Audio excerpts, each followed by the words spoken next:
Hello everyone, this is your Monkey News.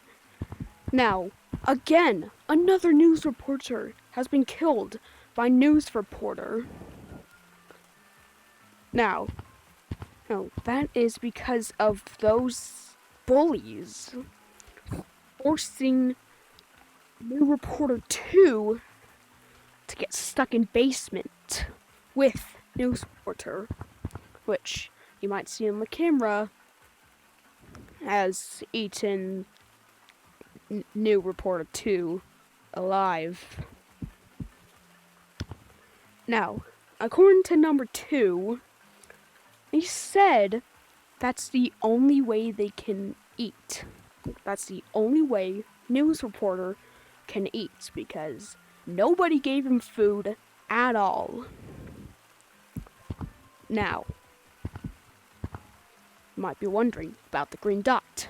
We are all safe. Nothing is gonna happen to us at all. Now, this is Monkey News signing off.